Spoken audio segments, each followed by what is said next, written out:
Welcome back, another episode. That still doesn't mean recruiting is under their scope, as Coach Kenny pointed out. However, Spencer's plan, which was based on Billy's old South Crenshaw playbook, had value, despite Kenny's initial disapproval. Kenny was aware of the lack of depth in his team. He had tryouts in the first place for this reason. He was thinking too little by only inviting recent high school grads that other universities could have missed. Spencer had a wider vision and reached out to athletes who had stopped competing a few years prior, but who, in theory, still had more to prove. Only he and Jordan hadn't thought of every possibility. Such athletes would be far from guaranteed a spot on a D1 squad and would likely be more than a little rusty. Jordan and Spencer would appear to be Gout program representatives. Kenny made the observation that they would probably raise the players' expectations for nothing.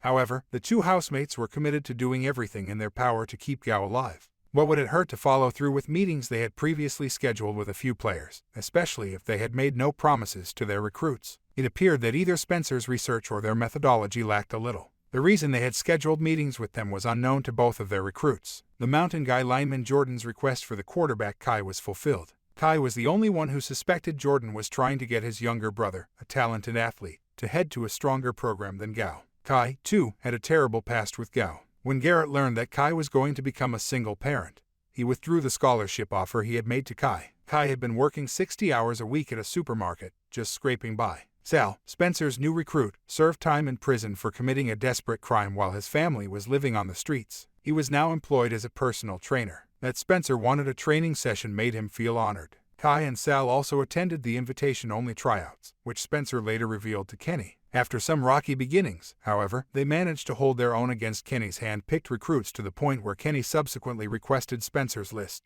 How absurd was it that both of them were given full scholarships? Gow is not a very desirable location because it is still awaiting the NCAA sanction. Hence the tryouts for walk-ons. Therefore, in such a scenario, Cinderella stories are more likely. Nevertheless, Spencer and Jordan must limit their freelance work or they will go in Kenny's slammer whether they are stars or not. Everyone in the Baker sorority house was dealing with anxiety. Patience hasn't enjoyed having her every action documented on social media. It hasn't helped that I have a personal stalker. Layla struggled with her identity. For her label, Clay kindly gave her the name Keating Records. She was no longer certain it was what she wanted, though. A journalism prize is being considered for the Bountygate essay that Jaden Davis, a pseudonym used by Olivia, penned. But as a result, no one in the industry is familiar with Olivia. Then there's Coop, who has been so preoccupied with trying to launch her law career that she neglected to remind Sky about her important presentation on Patience's social media presence. Sky has been neglected by Coop, therefore, she made a promise to attend the presentation that her schedule couldn't support. Although Coop is a beautiful person, she has a poor habit of putting her demands before those of her girlfriend.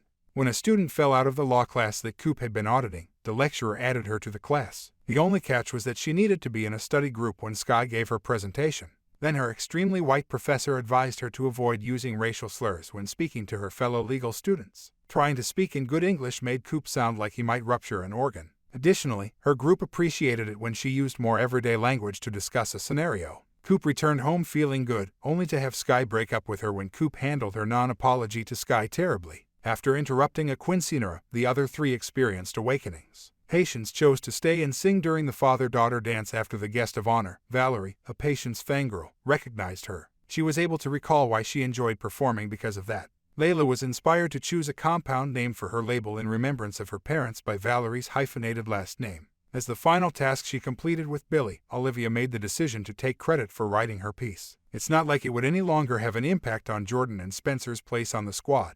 After a protracted period of time, JJ finally failed. He made the decision to give up everything, especially being the light of the party, after his friend's negative drug reaction so that he could get his life in order. Thanks for watching. For more videos, subscribe.